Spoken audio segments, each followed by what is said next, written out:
সেই চাঁদ খোলের মধ্যে তুমি থাকবে।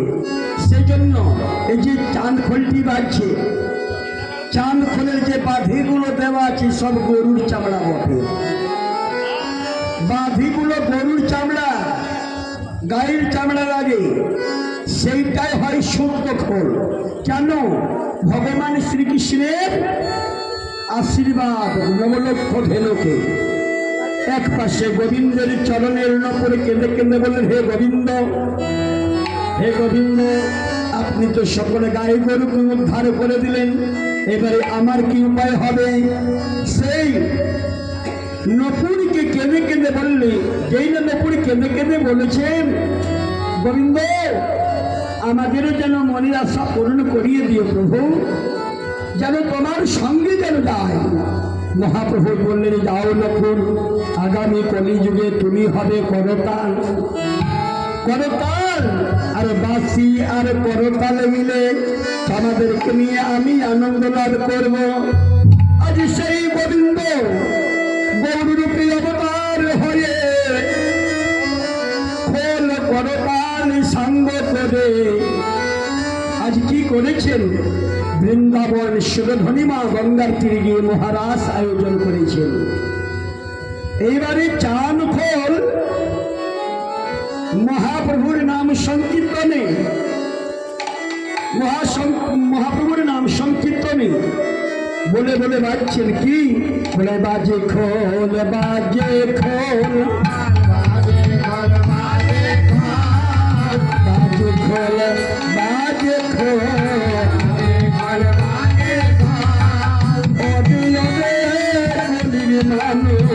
বাজে খোল, বাজে খোল,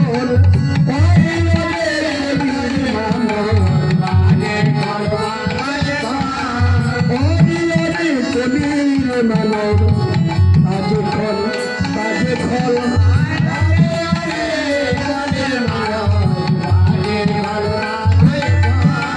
বাজে খোল, বাজে খোল। বাজে জিনিসগুলো খুলে ফেলতে গেলে তো আমাদের মুখে থেকে কৃষ্ণ নাম উচ্চারণ হবে, কৃষ্ণের চরণে মুখী থাকবে, কৃষ্ণের প্রতি ভক্তি জাগৃত হবে। বললে বাজে জিনিস কি? কাম, ক্রোধ, লোভ, মোহ, মদ, মাৎসর্য, এই সকলকে তোমরা খুলে ফেলো, না খুললে হবে না। আর চাঁদ খোল বলে বলে বাজছে কি? বলে ধিকোতাল, ধিকোতাল, ধিকোতাল, ধিকোতাল,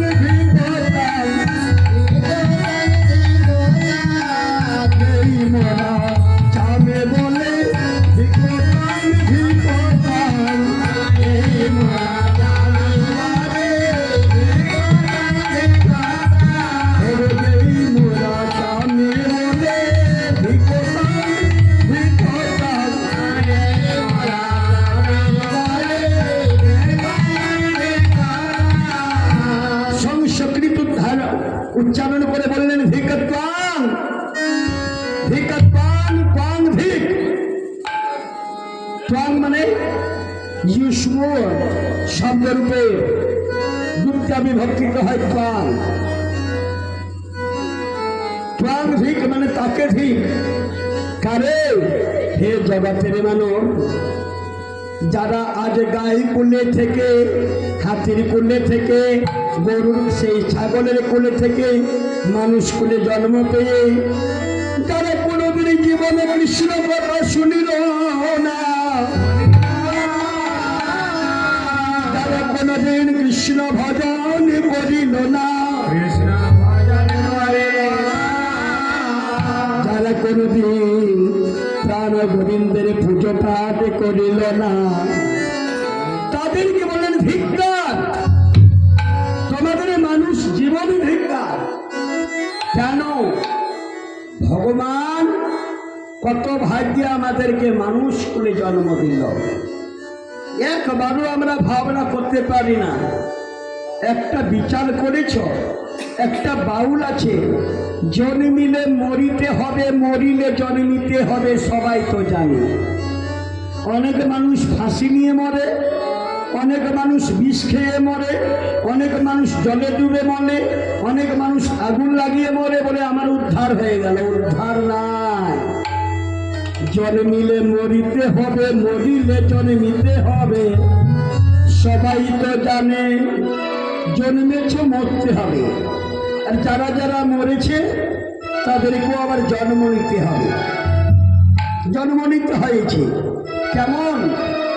আজ মানুষকুলে জন্ম পেয়ে যদি আমরা ভালো কথা বলি, মানুষকুলে জন্ম পেয়ে যে আমরা ভালো ব্যবহার করি, মানুষকুলে জন্ম পেয়ে আমরা ভালো কর্ম করি, তাহলে ভগবান আমাদেরকে পুনরায় মানুষকুলে জন্ম দিবে। আর না হলে আমাদেরকে সেই একবারে ঘোড়ার কুলে জন্ম দিবে। এবারে ঘোড়াদের কি অবস্থা দেখেছেন? লালমাটিয়া খাদানে গিয়ে দেখো, সারাদিন জল পিপাসায় হা হা হা হা করে, আর যারা কয়লা নিয়ে যায় তারা আবার মারে চাবুক। আমাদের দেহাতের মধ্যে গরুদের অবস্থা দেখেছেন?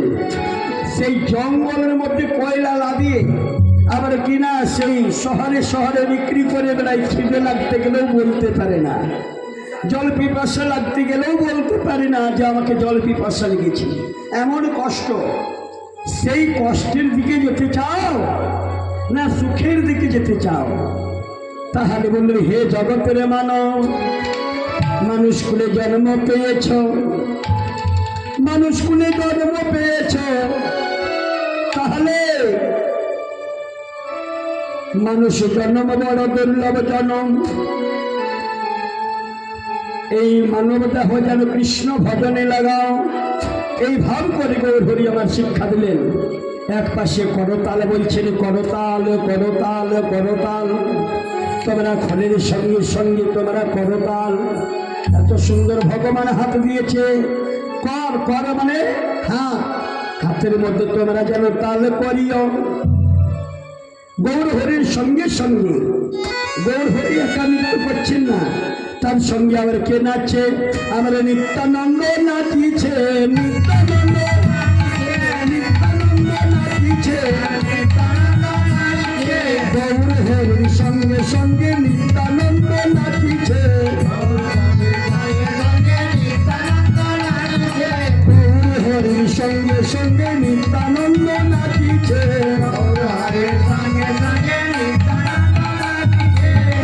শুধু নিত্যানন্দ নয়, আমাদের গৌর হরির প্রিয় ভক্ত, যে জন্য সেই দাপর যুগে ভোলানাথ ছিলেন, সে কলিযুগে এসেছেন অদ্বৈত মহাপ্রভু। এই যে ফটোটাতে দেখছেন পঞ্চতত্ত্বর ফটো, পঞ্চতত্ত্ব থেকে শ্রীমান মহাপ্রভু, নিত্যানন্দ, গদাধর, অদ্বৈত, শ্রীবাস, পঞ্চতত্ত্ব সবাই নৃত্য করলেন। আমার গদাধর নাচিছে,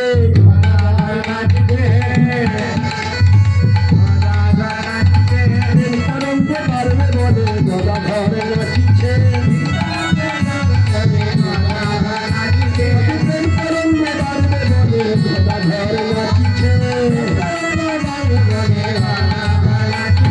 শ্রীবাসে নাচিছে, শ্রীবাসে নাচিছে,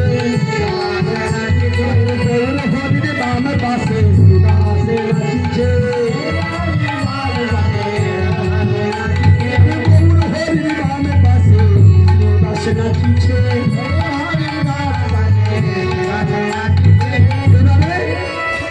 সন্মুখে সন্মুখে অদ্বৈত ঠাকুরের নৃত্য করছেন, যেন আমার গৌর হরি যেন ঢুলে ঢুলে পড়ে না। বাসুদেব ঘোষে তাহে করে বিলাস,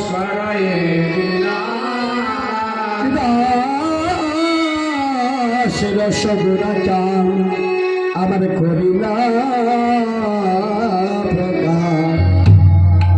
চলুন সবাই মিলে এখন যে লীলাটি শুনলাম, গৌর লীলা, মহারাস লীলার মধ্যে প্রত্যেকটি বাংলা পাল্লাতে দুটো লীলা হয়, একটা গৌরী লীলা, একটা বৃন্দাবন লীলা। এবারে সবাই মিলে আমরা ঘুরময় বৃন্দাবনে যাব, আর অষ্টনায়িকার শিরোমণি শ্রীমতী রাধারানীর গুণগান করিতে করিতে রাধে का नाम अनमोल बोले राधे राधे राधे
गंगा भी बोले राधे, यमुना भी बोले राधे, गंगा भी बोले राधे, यमुना भी बोले राधे।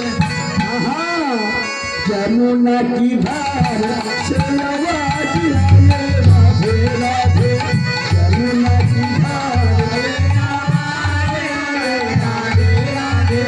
राधे का नाम अनमोल बोले राधे राधे, राधे का नाम अनमोल बोले राधे राधे। राधा माने বলে রাধা কোনো যুবতী নয়, রাধা কোনো নায়ক নয়। রাধা, রাধার যদি অর্থ জানতে চাও, রাধাকে ওই পাশে নিয়ে যাও, ধাটাকে এই পাশে নিয়ে আসো, অর্থ নিজেই চলে আসবে। রাধার উল্টা করতে গেলে হবে কি ধারা। ধারা মানে রাস্তা। কোন রাস্তা? ইহলোক থেকে পরলোকে যাওয়ার জন্য একটা রাস্তা আছে, পথ আছে। সেই পথে আমরা কিভাবে ভালোভাবে যেতে পারবো? বলে রাধার জীবনকে নিজের জীবনে লাগাও, রাধার কর্মকে নিজের জীবনে লাগাও, ধারণ করো, আমরা অনায়াসে পেরিয়ে যাব। রাধার সামান্য কথা। ব্রহ্মা বিষ্ণু মহেশ্বর তারাও রাধারানীর জাপ করে। এবারে ব্রহ্মা কবেকার? দ্বাপর যুগে। আবার কি सूरज भी बोले राधे, चंदा भी बोले राधे,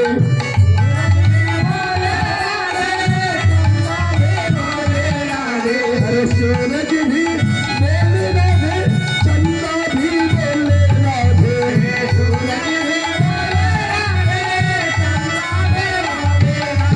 अरे तारों के मंडल से राधे राधे राधे।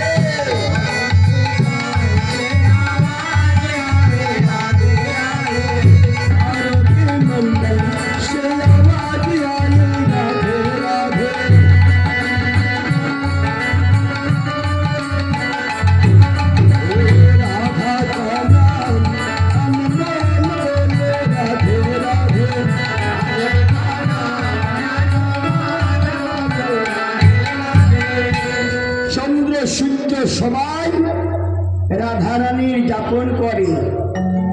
আর অনেক মানুষ মনের মধ্যে ধারণা করলে রাধারানী সেই রাধা। হরিবল হরিবল।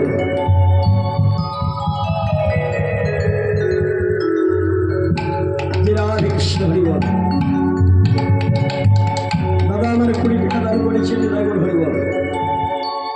এইবারে রাস, রাস লিখতে গেলে রয়ে আকার আর দন্তস্ব হয়, তবে রাস হয়। র আর স